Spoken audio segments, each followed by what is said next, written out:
പ്രണയം അത് വല്ലാത്തൊരു ഹലാക്കാണ്. മനുഷ്യനെ നന്നാക്കാനും മോശമാക്കാനും കെൽപ്പുള്ള എന്തോ ഒന്ന്. ഖദീജ, അതെ, നസീഫ് കലയത്തിൻ്റെ ഒരു ചെറിയ വലിയ പുസ്തകം. ഞാൻ അങ്ങനെ സ്ഥിരമായി വായിക്കുന്ന കൂട്ടത്തിലൊന്നല്ല, പക്ഷേ ചില പുസ്തകങ്ങൾ എന്നെ വായിക്കാൻ പ്രേരിപ്പിക്കാറുണ്ട്. അങ്ങനെ വായിക്കാൻ തോന്നിപ്പിക്കും വിധം എന്തോ ഒന്ന് ഖദീജയിലുണ്ടെന്ന് പല പോസ്റ്റുകളിൽ നിന്നും റീൽസുകളിൽ നിന്നൊക്കെ ആയിട്ട് ഞാൻ മനസ്സിലാക്കിയിരുന്നു. പക്ഷേ ഈയിടെയായി അങ്ങനെ വായിച്ച പല പുസ്തകങ്ങളും ഓവർ റേറ്റഡ് ആണോ എന്ന സംശയം എന്നിൽ നിലനിൽക്കുന്നതുകൊണ്ട് തന്നെ ഖദീജ വായിക്കാൻ ഞാൻ ഒരുങ്ങിയിരുന്നില്ല. അങ്ങനെ ഒരു ദിവസം ഒരു ഫ്രണ്ടിൻ്റെ സ്റ്റോറിയിൽ ഞാൻ ഈ പുസ്തകം കാണാനിടയായി. അപ്പം തന്നെ അവനക്ക് മെസ്സേജ് അയച്ചു, ഇതൊന്ന് വായിക്കാൻ കിട്ടുമെന്ന് ചോദിച്ചു. പക്ഷേ ഇതാരോ കൊണ്ടുപോയതാണെന്നും തിരിച്ചു കിട്ടിയാൽ ഉടനെ എനിക്ക് തരാമെന്നും അന്ന് അവൻ പറഞ്ഞു. അങ്ങനെ ദിവസങ്ങൾ കടന്നുപോയി. ഈ പുസ്തകത്തെ ഞാൻ പൂർണ്ണമായും മറന്നിരുന്നു.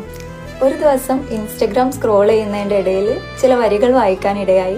അതിങ്ങനെയായിരുന്നു: പകരം വെക്കാനാവാത്ത മനുഷ്യരുണ്ടാകും